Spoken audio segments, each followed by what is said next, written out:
Molweni, namhlanje ndifuna ukuqukumbela i-testimony kaFani Nkosi, uwitness bani? Hey, uwitness F. Bebizwa ngoba nguwitness F, kodwa ke akasenguye uwitness F, igama lakhe seliyaziwa. uFani Nkosi kaloku if niyakhumbula ngulo waye ecourt no-advocate Ngwatho, i-legal team yakhe, i-senior legal representative yakhe uNgwatho, and then eyofuna into yoba uFani Nkosi angaveli ecourt, and then walantuka ke wayiluza ke leyo ke i-court case. Magistrate yathi no, makahamba ayovela kwi-commission. Fine. Xa ifika kwi-commission wathi ucela ukuba kwi-in camera. Hayi, nyhani ke kwathiwa no, uzotestifya remotely. Yes, ingathi watestifya remotely. Hayi, emane ebuzwa ke imibuzo, yes, correct, kwathini for olo suku. And then uthe ke the following day sekufanele into yoba abuye kwiMadlanga Commission ummeli wakhe, u-advocate Ngwatho lo, wazisa ileta yoba he has been admitted esibhedlele, so he is not going to be able to continue with i-testimony yakhe. Hayi, nyhani ke wanikwa enye idate. Uthe sebuya ke ngoku kwabe sekufakwa uSibiya endaweni yakhe. So uthe ke ngoku ebuya kufika idate yakhe yoba uzotestifya. Kwabe sekuvele wafika wathi ke u-advocate wakhe, i-legal representative yakhe yathi icela aqhubeke abe in camera because he feels into yoba i-life yakhe is in danger because he has been threatened and kwabe sebethetha ke caba abukho ubufakazi okanye ubungqina bokuba i-life yakhe is in danger.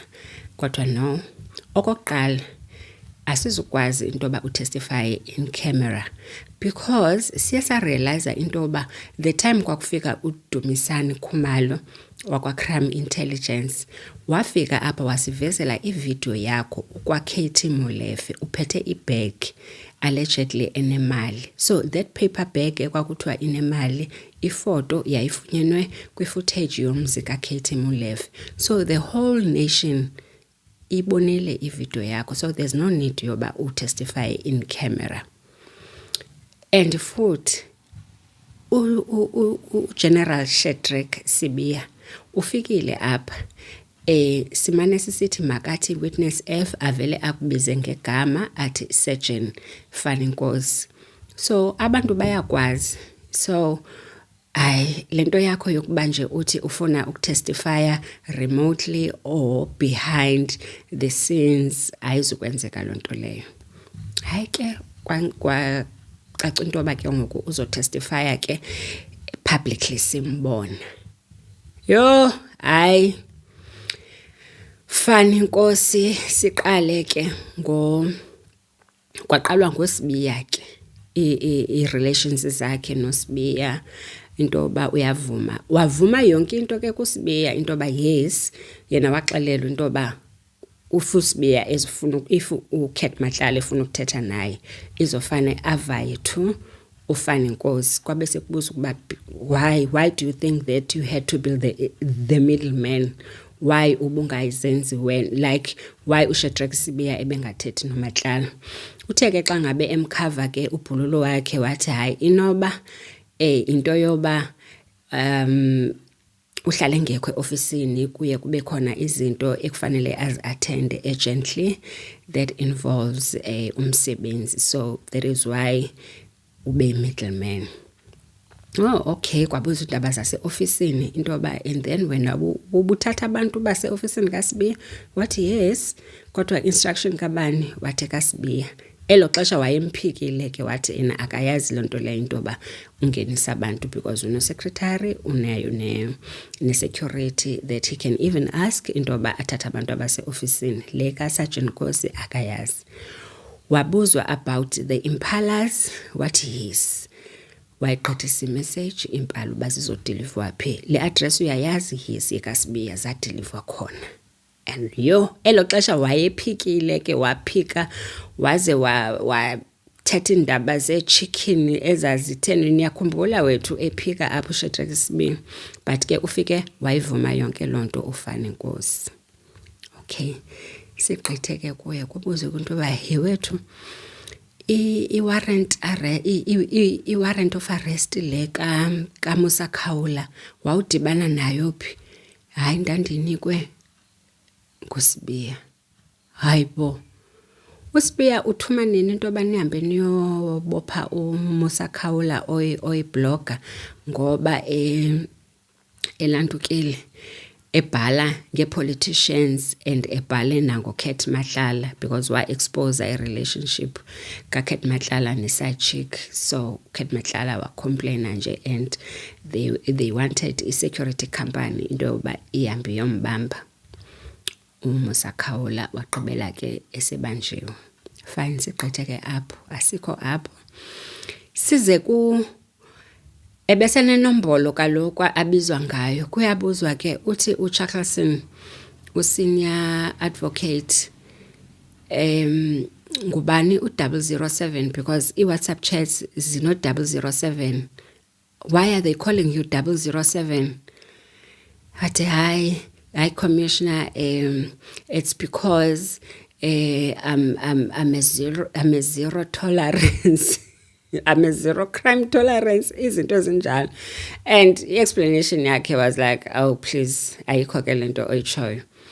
And then wathi ke uCharleson lona ke, hayi uyamazi uJames Bond? Wathi hayi andimazi. Wathi hayi ke indaba ka-007 kaloku a-secret agent. Are you a secret agent? That means that we're a secret agent and you are, yes, we secret agent and you are a night rider, into ezinjalo. And yeah, wathi hayi andiyazi mna loo nto, wazenza umuntu onga-understandiyo. Okay, enye into endifuna ukuyiphawula ke, hey uFani Nkosi ulixoki leBhedengu lemenemene. Uvele athi xa ngabe ebuzwa imibuzo avele athi akeva, athi can you please repeat the question? Usacinga ke ngoku amaqhinga, can you please repeat the question? Ubone into obuyacinga ke ngoku uba uzothini. Okanye athi I'm pressed. Ongathi ngumntana esikolo ufuna uthi please teacher may I go out. Okokoko, like once abone izinto uba ziyamtshela, hayi usefuna ukuyochama, hayi atsho ke uMadlanga into yoba okay, can we adjourn and we come back after a few minutes. Qho into ebedika, and iyadika into kaFani Nkosi, uyi-witness exokayo. Yo, uvele athi akeva, I can't remember, I cannot comment.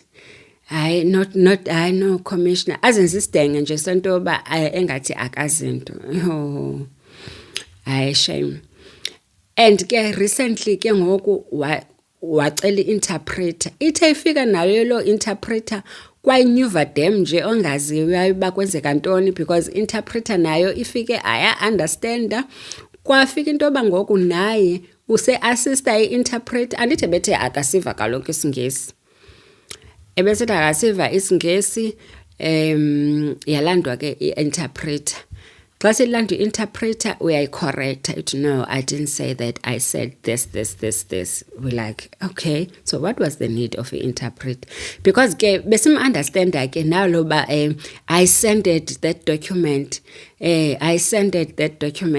but ke the point remains into yoba siyava, into yoba ufuna ukuthini. Uyaqonda? So ibiwaste nje ixesha kwalento yale interpreter yakhe.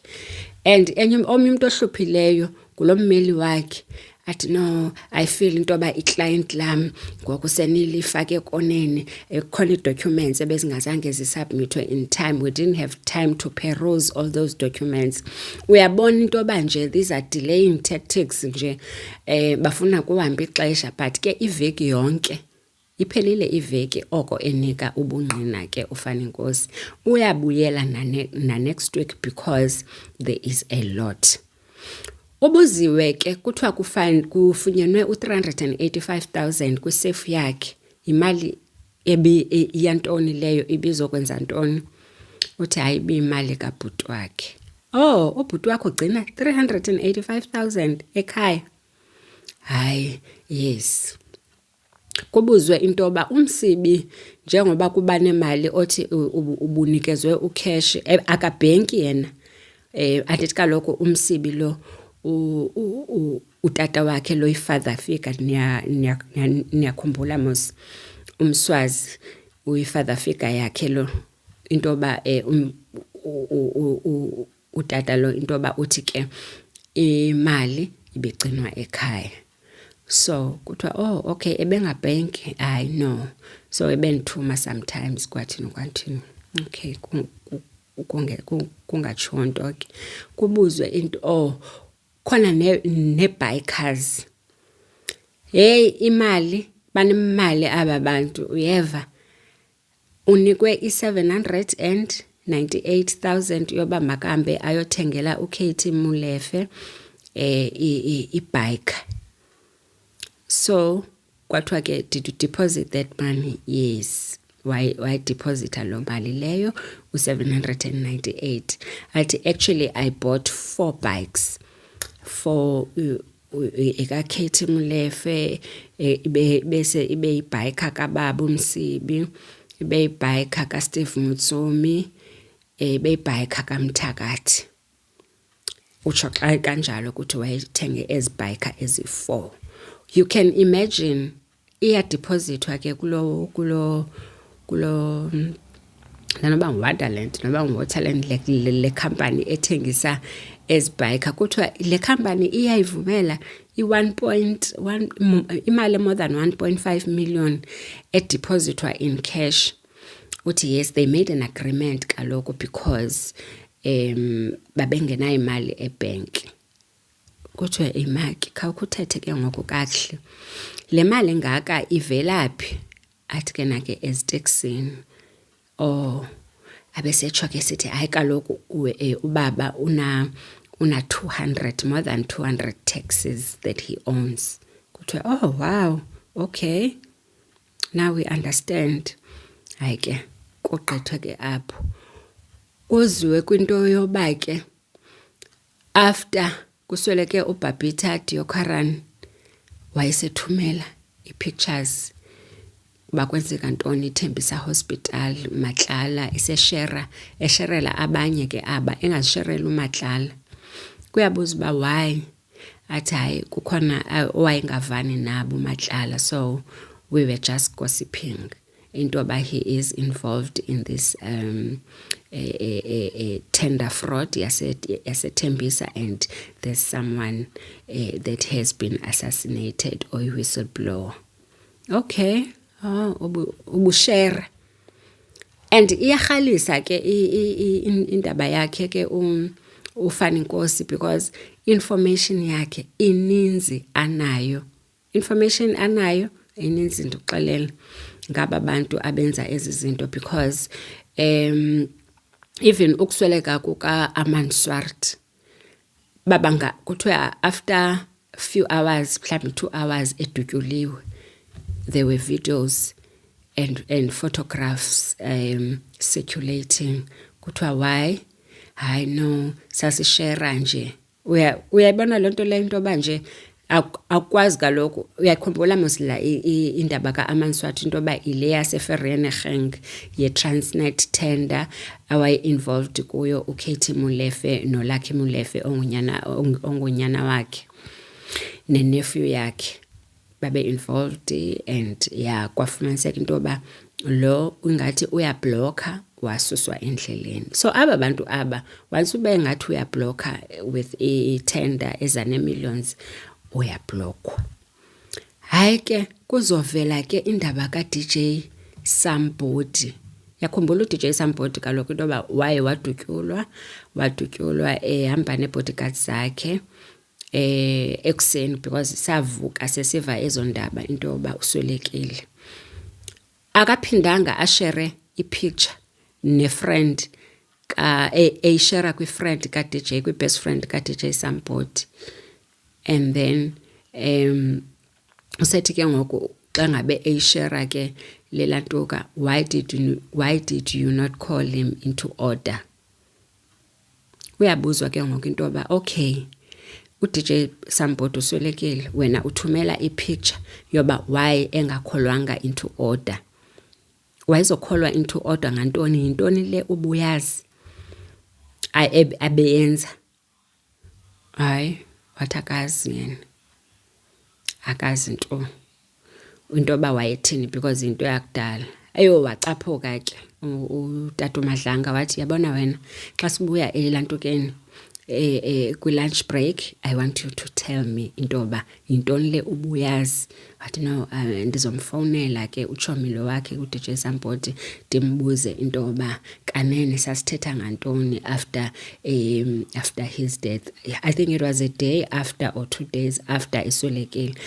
And apho akathumela imessage atsho into yoba no, condolences my brother, yazi I understand how you feel, ntontoni. Vele athumele nje picture athi ubungamonishini, you could have warned him into yoba mhlambi angayenzi into ethile or angamix with obani. Uya understand? Hayi, akasazi ke ngoku. Hayi, kuthe xa kubuya ebreakini wabuya watsho ke into yoba no, umfowunele watsho into yoba angalantuka, angathathi intombi zabantu, he mustn't mess around people's girlfriends. Was that? Kwathi yena yes. Oh, okay. I think bambambe ngengqondo because banayo yonke information. And ke into evelileyo kaloku, ezankabi ezabulala uAmanswat nezinkabi ezabulala uDJ Samboti zisejele, zisalinde i-trial. Andikho sure ke ngezi zikaBabita Deokaran, kodwa ingathi nazo, because ingathi babesebenzela ubaba uMsibi plus uKatie Molefe. So kusenokwenzeka ke into yoba ke bonke aba bantu ingathi after eseswelekile ubaba uMsibi lo uMswazi, the part of this group took over, so that kaloku bangalambi abazi contract killers, uyaqonda, babathathe over. Uya understand. So bebezobasebenzisa ke because kaloku noMatlala ulapha kule group. So I think there's a pool of these people into yoba xa ufuna we've got ubani. Khona noPuletau ke oyi ex-policeman, naye kuthiwa nje hayi ke ikhanda hayi uyalishaya, akadlali kule group ye-contract killers. Hayi ke sidlule ka-DJ Samboti murder case. Kuvele kwalapha kwi-chats eka-AKA Indaba share i-video, nekhumbula mos la video ka-AKA apho ishooter emile esahaga uTips ifriend yakhe phayana ngaphandle kuFlorida, bemile mane behagana, bevuyelana behagana, and then yathi gqi ishooter ngasemotweni yafika yambetha esahaga yagqibe yabaleka. And then kuye kuthiwa ke kwaye kwabakhona enye ishooter eyayiseyibhidisa umkhondo yadubula nje, and then kwabese ke echaneka naye uTips, otherwise babengafuni yena, babefuna uAKA. So uthumela lo video ke apho assassinate khona uAKA, and then kuyabuza ukuba wawuyithumelelani le video to Mr Sibande naye okule group naye uthi no, I was sharing the video because into esasincokola ngayo lena into ba ubulewe kabuhlungu ntontontontontonton. Kuthiwa oh okay, into enanincokola ngayo, and then abesisithi and uTips is the nephew of Mr Mthakathi. So okay, uTips uyinephew kaMthakathi. Athena ke yes. So it was a part of indoba siyavelana nosapho lwakhe nton. Hayi undilantuke xa isithi ke. And then after that, I was involved with my investigations. I was involved with investigation. That yo nakho ke. Njani ngokufana inkosi yena onje aphinde abe involved kwi-case ka AKA kanjani? Hayi uyabuzwa ke into yoba okay wena waqale ifingers zakho kwi-case ka AKA. Yes, but after some time ndayeka then baqhubeka abanye. Oh, all right. Kuthiwa wena who appointed you into yoba ube kula investigative team ka AKA. Hayi achaze ke kuba ngu general banibani. Hayi caba babhale phansi ke usazofunwa yena ke ngoku into yoba kubuzwa ba kahle kahle ke ngoku uzo investigator because kaloku yinto organized crime fine but eyenzeke eDurban. Usedibana phi nayo ngoku ebantwini bonke ke ivele izonikwa yena unkosi hayi bethunani.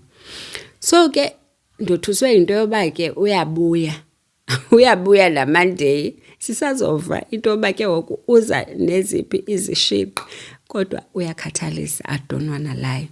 If you like my videos bethunana, please don't forget kaloku to like, comment and subscribe. Masincokoleni ithini yakho into wena uyibona njani lento ka Fani Nkosi? Let's meet on the comment section. Thank you. Bye.